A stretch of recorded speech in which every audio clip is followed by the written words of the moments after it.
আজকে আপনাদের সাথে একটা মটনের রেসিপি নিয়ে এসেছি। আর এই মটনের রেসিপিটা বাংলাদেশে অন্যতম জনপ্রিয় এবং ঐতিহাসিক। আপনারা দেখে বুঝতেই পারছেন আজকে আপনাদের সাথে মটন কালাভুনার রেসিপি নিয়ে এসেছি।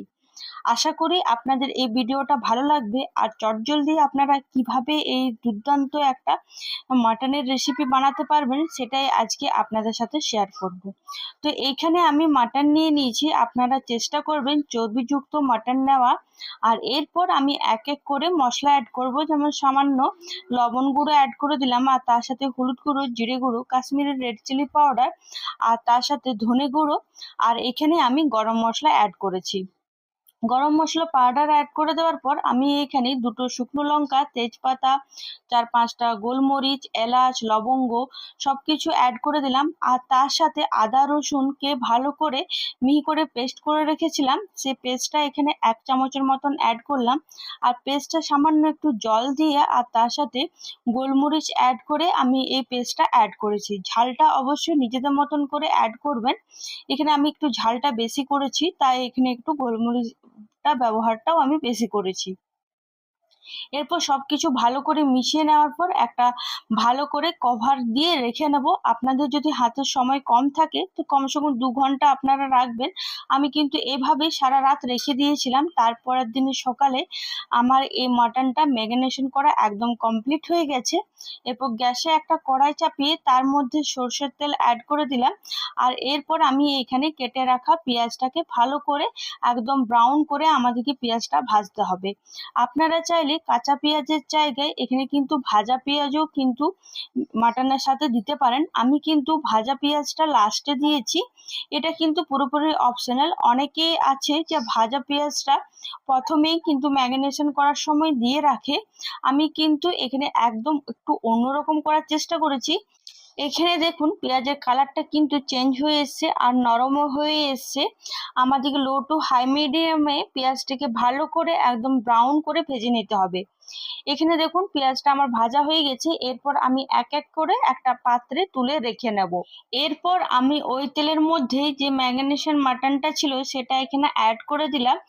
আর প্রায় 5 থেকে 6 মিনিটের মতো হাই মিডিয়াম করে মাটনটাকে ভালো করে নাড়াচাড়া করে ভালো করে মিশিয়ে নেওয়ার। দেখবেন ধীরে ধীরে মাটনের রংটা একটু পরিবর্তন হয়ে আসছে, তখনই আপনারা বুঝবেন যে মাটনটা বেশ ভালো ভাজা হয়ে গেছে। তারপরে আমি লো টু হাই মিডিয়াম করে 8 মিনিটের মতন রান্না করে নেওয়ার পর ঢাকা দিয়ে রেখে নেব। আর আপনারা চাইলে এটা কিন্তু প্রেসার কুকারেও কিন্তু করতে পারেন। আমি আজকে একদম প্রেসার কুকারে করিনি। আর আপনারা ভিডিওটা দেখে আমাকে জানাবেন যে এই রেসিপিটা আপনাদের কেমন লেগেছে। আমি একটু অন্যরকম করার চেষ্টা করেছি। আর মাটন খেতে অনেকেই ভালোবাসে, আবার মাটন খেতে একদমই ভালোবাসেন না অনেকেই আছে। তো অবশ্যই একবার এই পদ্ধতিতে মাটন কালাভুনা কিন্তু করে দেখতেই পারেন।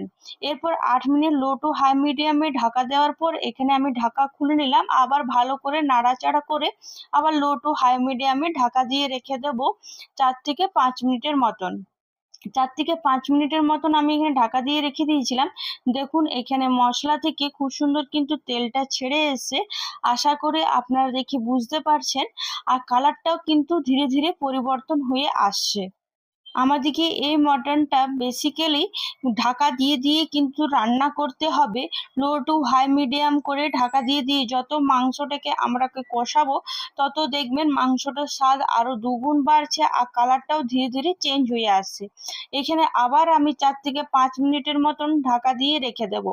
দেখুন এখানে আমি প্রায় 6 মিনিটের মতন ঢাকা দিয়ে রেখেছিলাম। আর ঢাকা খুলে নিলাম আর দেখুন মশলার গা থেকে কত সুন্দর তেলটা ছেড়ে এসছে আর কালারটাও কিন্তু দুর্দান্ত এসছে। আর আপনারা দেখে কিন্তু এটা বুঝতে পারছেন। এরপর আমি আবার 2-3 মিনিটের মতন নাড়াচাড়া করে নেব। অনেকেই আছে প্রেসার কুকারে এভাবে করে, কিন্তু একবার এই পদ্ধতিতে কিন্তু করতে পারেন। এরপর যেটাতে আমি ম্যারিনেশন করে রেখেছিলাম তার মধ্যে সামান্য একটু গরম জল অ্যাড করে এই মাটনের মধ্যে দিয়ে দিলাম, যাতে মাটনটা আরো খুব ভালোভাবে সেদ্ধ হয়ে যায়। আমাদের কিন্তু এখানে ভাজতে ভাজতে মাটনটা কিন্তু অনেকটাই সেদ্ধ হয়ে গেছে, আর কিন্তু আরেকটু সেদ্ধ হলে বেশি ভালো হয়। এরপর আবার আমি 6-7 মিনিটের মতন লো টু হাই মিডিয়াম করে ঢাকা দিয়ে রেখে দিলাম। আর এরপর যে পেঁয়াজটা আমরা ভেজে ভেজে রেখেছিলাম, মানে বেরেস্তা বানিয়ে রেখেছিলাম, সেই পেঁয়াজের বেরেস্তাটা আমি এখানে পেস্ট করে নেব সামান্য একটু জল দিয়ে। এরপর দেখুন আমি এখানে খুব ভালো করে মিহি করে একদম পেস্ট তৈরি করে নিয়েছি। আপনারা চাইলে এভাবেও করতে পারেন, তাছাড়া ম্যারিনেশন করার সময় কিন্তু পেঁয়াজের বেরেস্তাটা দিতে পারেন। এর আগেও আমি আপনাদেরকে কিন্তু এই কথাটা বললাম। জানি না আমি ঠিক কতটা এটা ঠিক করছি, কিন্তু এটা আমি পুরোপুরি নিজের মতন করে চেষ্টা করেছি। আর এখানে আমি 7-8 মিনিট ঢাকা দেওয়া রাখার পর আবার ঢাকাটা খুলে নিলাম। মাংসর গায়ে একটু একটু সামান্য এখনো জল আছে, মাখা মাখা হয়ে এসছে। এরপর যে পেঁয়াজের পেস্টটা আমি তৈরি করে রেখেছিলাম, সেই পেঁয়াজের পেস্টটা এখানে আমি অ্যাড করে আবার লো টু হাই মিডিয়ামে ভালো করে নাড়াচাড়া করে নেব।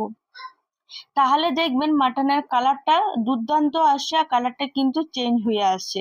মাটন কালা ভুনা নামই, যত মাটনটাকে ভাজবেন তত দেখবেন কালারটা চেঞ্জ হয়ে আসছে। নামের মধ্যেই কিন্তু এই মাটনটার একটা ঐতিহাসিক আর রয়েছে বাঙালিদের সেদের। তো আশা করি আপনারা এটা কখনো না কখনো খেয়েছেন, আর একবার অবশ্যই বাড়িতে ট্রাই করে আমাকে কিন্তু কমেন্টে জানাতে ভুলবেন না যে আপনাদের এই মাটন ভুনাটা কেমন লাগলো। এটা আপনারা গরম গরম ভাতের সাথে, রুটি, পরোটা সবকিছুর সাথে খেতে কিন্তু দুর্দান্ত লাগবে। আর আশা করি আপনাদের এই ভিডিওটা অনেক ভালো লেগেছে। আর বাড়িতে কোনো ওকেশন থাকুক বা এমনি রবিবারের দিনে কিন্তু আপনারা এটা করে নিতে পারেন। পেঁয়াজটাকে ভালো করে নাড়াচাড়া করে নিলাম প্রায় 4 মিনিটের মতন, আবার ঢাকা দিয়ে রেখে দেবো 3 থেকে 4 মিনিটের মতন। দেখুন 3 থেকে 4 মিনিটের মতন ঢাকা দিয়ে রেখেছিলাম, ঢাকা খুলে নিলাম। আর মাটন থেকে খুব সুন্দর কিন্তু তেলটা ছেড়ে এসছে, একদম খুব সুন্দর মাখা মাখা হয়ে এসছে। আর কালারটা আপনারাই দেখে আমাকে জানাবেন যে আপনাদের এই কালারটা কেমন লাগলো। আর এভাবে পাশে থাকুন, অসংখ্য ধন্যবাদ। আপনারা আর নতুন কি ভিডিও দেখতে চান অবশ্যই কমেন্টে জানাবেন। আজকের মতন এখানে কিন্তু বাই বাই।